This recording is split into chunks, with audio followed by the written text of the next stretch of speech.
Hello everyone! Ayan, kumusta po sa inyong lahat? Isang malamig na gabi po sa inyong lahat. So, syempre, malamig po ang panahon. Masarap pong humigop ng sabaw. Kaya itong ating lulutuin ngayon, walang iba kundi itong ating pork sinigang. So, ang gamit po natin is yung may buto-buto or yung sa ribs. Kasi masarap po yun sa sinabawan. So, ayan, papalambutin lang po natin iyan. At tanggalin lang natin yung mga nag-iibabaw dyan sa ating tubig na mga bubbles.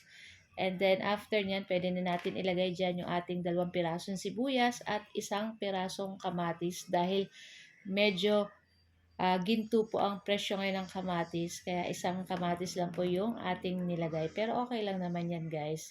At least may kamatis tayong nilagay. So ayun na nga at naglagay na rin po tayo dyan ng asin at naglagay rin tayo ng 1 pork cube para sa pampalasa. So kung medyo matabang pa po, adjust na lang po. So palalambutin lang po natin itong ating pork dito. Ayan, hintayin lang po natin lumambot as in malambot na malambot. Ayan, para masarap na masarap po. Ayan.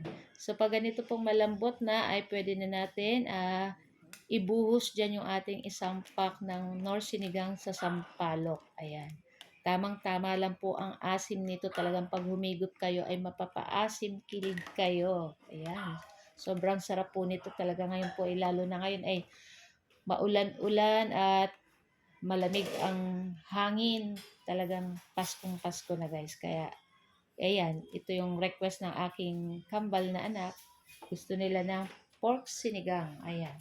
So, after, naglagay na tayo ng siling pangsigang at itong ating gulay ay itong ating kangkong. So, dinamihan na lang po natin ng kangkong kasi ang kangkong naman po ay masustansya. Kahit yan lang po yung gulay natin. Pero, syempre, kung may mga gulay po kayong talong, labano, sitaw, okra, syempre masarap po yun pag maraming gulay. Kaya lang ako guys, kangkong na lang yung nilagay natin dyan dahil ang mga gulay po ngayon ay medyo mahal-mahal po talaga.